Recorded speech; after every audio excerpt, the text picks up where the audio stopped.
I cannot define what an artist is. I can only define art as a search for truth within myself and in my outside, my external. It's how I communicate, it's how I think, it's how I learn to love and learn to live. So my name is Lenny Correa, and I make art as Layqa Nuna Yawar, which is a name I've given myself to give me back part of the history that I don't have, being mestizo of mixed races. It is just my life. I can always say that art is this career, is a profession, but that's just how I make money off of it. It really is just the way that I can express myself and live. That's art for me. I am from the Americas. I was born in Ecuador and I live in the US, in Newark, New Jersey. I came here as an undergrad at Rutgers University, and I've kept coming back to Newark until I finally moved to Newark, and I've been here ever since. I wanted to live in Newark because it was in New York City, because Newark has its own identity, it has its own history. It is close enough to the center of the world, but it is its own world. So I've been painting or making art and drawing all my life. I started working outside around 2009 in South Korea when I started making art on the streets to reconnect me to the US, because I was born in Ecuador and I migrated to the US. I've always felt like I haven't belonged anywhere. And living in South Korea, a reason why I started making portraits of people back in my neighborhood in New Jersey was to belong somewhere, or to leave these drawings of people somewhere. That's what drove me to making art on the streets, to just sort of create this home that I didn't have. So I think my art has always expressed where I'm at internally. When I was going to school, I was making art like the people that I was shown.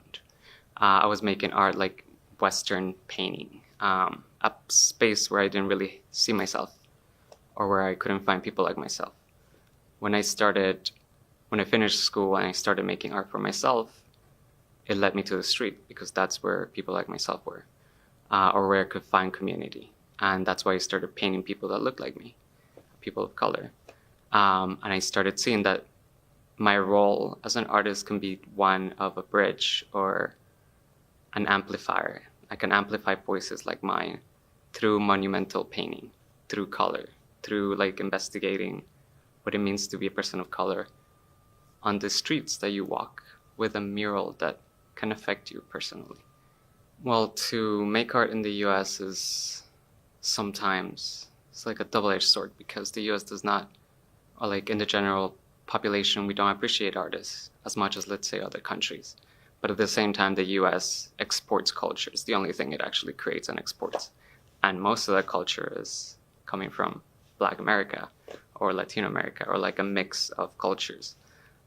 It's the most powerful tool we have to foster creativity in communities of color in a city like Newark, is to create a better world, to make art on the street, to make these monumental paintings, is to create the future that we want to see.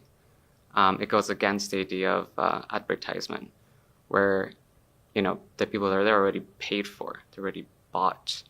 If we want to make a future that's better than what we have, then we need to do it through culture creation. And that's what I do. And that's what Newark is doing as well. I want people to see Newark and to enjoy its creative community as it is now, and to also think about how it was then, and for us to start archiving this idea of a history of artists. Because a lot of spaces are dying, and a lot of them are gone. And we need to archive those histories, and we need to remember the artists that have been here before us. And unfortunately, a lot of them are dying too. So I want us as a community to do something to remember them, and to keep those memories going, and also to build a better, stronger, brighter, faster Newark for the future. Para todos mis Latinx en el mundo entero, vamos pa'lante. Ciao.